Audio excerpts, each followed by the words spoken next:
Temporal longing and aesthetic memory, the claustrophobic beauty of Wong Kar-wai's In the Mood for Love. Wong Kar-wai's In the Mood for Love 2000 operates as both a meditation on unfulfilled desire and a carefully constructed time capsule, one that transforms the mundane details of 1960s Hong Kong into objects of profound aesthetic longing. The film's genius lies not merely in its story of two neighbors who fall in love while their spouses conduct an affair, but in how Wong uses the very fabric of cinematic language, tight framing, sumptuous production design, and ritualistic repetition to create a work that is simultaneously claustrophobic and expansive, intimate and universal, through its obsessive attention to the material culture of the past. The film reveals how memory and desire become inseparable from the objects, spaces, and rhythms that contain them. The architecture of restraint. The claustrophobic quality of In the Mood for Love begins with its spaces, both literal and cinematic.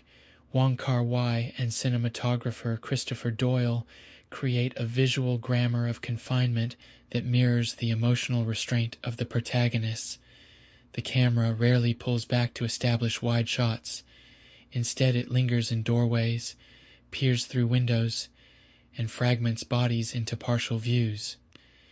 We see Su Li Zhen, Maggie Chung, and Chow Mo Wan, Tony Leung, usually referred to as Mrs. Chan and Mr. Chow in the film, most often in transitional spaces, stairwells, narrow hallways, the gaps between buildings, places that suggest movement while paradoxically emphasizing entrapment. The famous slow-motion sequences of Su Li Zhen navigating the cramped corridors of her apartment building become almost hypnotic in their repetition. The camera follows the sway of her qipao, the click of her heels, the careful way she carries a thermos of soup. These moments stretch time while compressing space, creating a temporal elasticity that allows viewers to luxuriate in details that might otherwise pass unnoticed. The tight framing transforms everyday actions into something approaching ceremony, elevating the mundane to the level of the sacred. This visual claustrophobia extends to the film's interior spaces. Apartments are shown in fragments, a corner of a room, the edge of a table, a reflection in a mirror. We never see a complete domestic space, which paradoxically makes these environments feel more intimate and oppressive. The homes become emotional pressure cookers where unspoken desires build to unbearable intensity. Even the wider spaces of the noodle shop where the protagonists meet feel enclosed, wrapped in warm light and filled with the ambient sounds of other conversations, other lives continuing in parallel to this central story of unfulfillment. Time is both prison and sanctuary. Wong Kar-wai's treatment of temporality in the Mood for Love is perhaps the film's most sophisticated achievement. Time moves in cycles rather than linear progression, with scenes repeating and varying like musical movements. The famous sequence of Su Li Zhen buying noodles, shot from multiple angles and repeated across different days, demonstrates how routine can become both monotonous and profound. Each repetition adds new emotional weight, transforming a simple domestic task into a meditation on longing and routine. The film's temporal structure mirrors the psychological reality of its characters, trapped in a moment of possibility that can never be fully realized.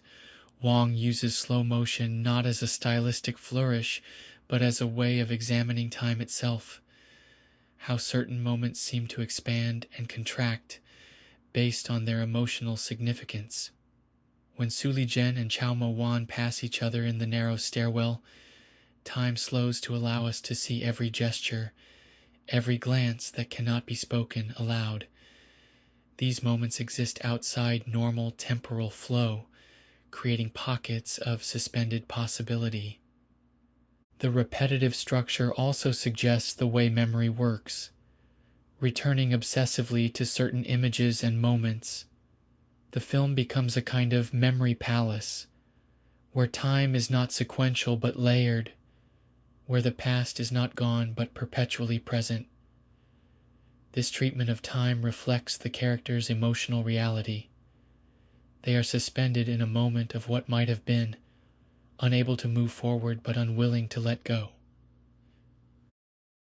The fetishization of material culture.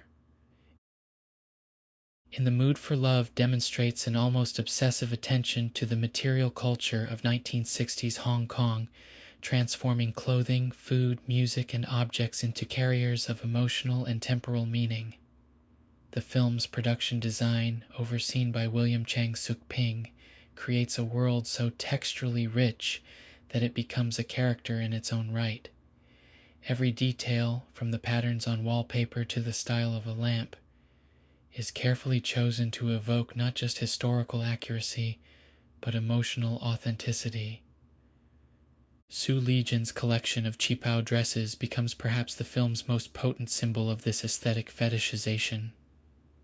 Each dress is a masterpiece of color, pattern, and cut, photographed with the kind of reverent attention usually reserved for religious objects. The qipao functions on multiple levels, as historical artifact, as expression of feminine identity, and as object of visual desire. The camera caresses the fabric as lovingly as it might caress skin, creating an erotic charge that substitutes for the physical intimacy the characters cannot allow themselves. The film's attention to food serves a similar function. The simple act of eating noodles becomes ritualized through repetition and careful cinematography, the steam rising from hot bowls, the careful choreography of chopsticks, the social rhythms of the noodle shop, all become invested with meaning beyond their literal function. Food represents comfort, routine, and the small pleasures that make life bearable. It also represents culture and identity, anchoring the characters in a specific time and place, while simultaneously making their experience universal. Musical memory and emotional architecture. Shigeru Umebayashi's haunting score, particularly the recurring Umeji's theme, functions as the film's emotional backbone, but Wong's use of music extends far beyond traditional scoring. The Nat King Cole songs that play on the radio, the operatic pieces that drift from other apartments, the ambient sounds of 1960s Hong Kong, all contribute to a sonic landscape that is as carefully constructed as the visual one. The repetition of musical themes mirrors the film's visual repetitions, creating a sense of ritual and ceremony around everyday actions. Umeji's theme becomes associated not just with the love story, but with the very texture of memory itself.